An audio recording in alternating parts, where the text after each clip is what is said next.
Hey everyone, let's talk about The Hidden Goddess by M.K. Hobson today. This is the sequel to The Native Star, which I read about 3 years ago.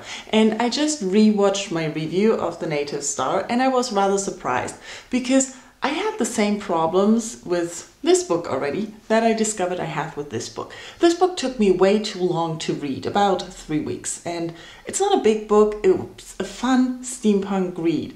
But I already said in my review of The Native Star that I had problems with the writing, that the writing didn't flow, and she does have a tendency to make up words which are horrible to pronounce. You just can't say them in your head. So a lot of times I was just like, in my head while reading the book, and that kind of disturbs. Also, the prologue in this book was so difficult to read. I don't really know why, but I just couldn't understand what the sentences wanted to say, what the story wanted to be, and it was just difficult to read the prologue. So I didn't look at the book for a few days, and that also didn't help. That every time I put it down, I really had a hard time picking it up again. The end of The Native Star is not a cliffhanger, so you could have stopped with the story there. But we have those two main characters, a witch and a warlock, and they are getting to know each other in this book.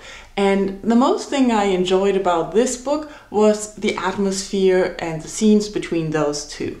And it is the same in this book. Whenever they were together, the book flowed, the book was fun, it was enjoyable to read. But unfortunately, this didn't happen a lot. Due to things happening in the storyline, we often only see Miss Edwards, the witch who is our main narrator, telling us what's going on in her part of the story. And you kind of miss the male part, the Mr. Stanton around, and the interaction and the conversations they have, and just the atmosphere that is created once those two are in the room together, which automatically appears as soon as they are, which I really enjoyed. So those parts of the book I really liked when they were together and the magic between those two that worked.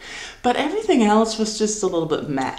So this is a typical okay sequel, which is, I'm glad I read it. There are apparently 2 more books in this story, and I don't really know what's going to happen there, so maybe it takes me another 3 years to pick it up. But I don't know. If you're interested in some steampunk in a Western society, check out the review for this. There I tell more about the story. I didn't want to go into the story for this book because it's just spoiling the first book and things, and I really don't know what happened, let's be honest. If you have read either of these 2 books or you're interested, let's talk in comments about it and give spoiler warnings if you spoil something. Thank you all for watching, and I'll talk to you soon. Bye bye!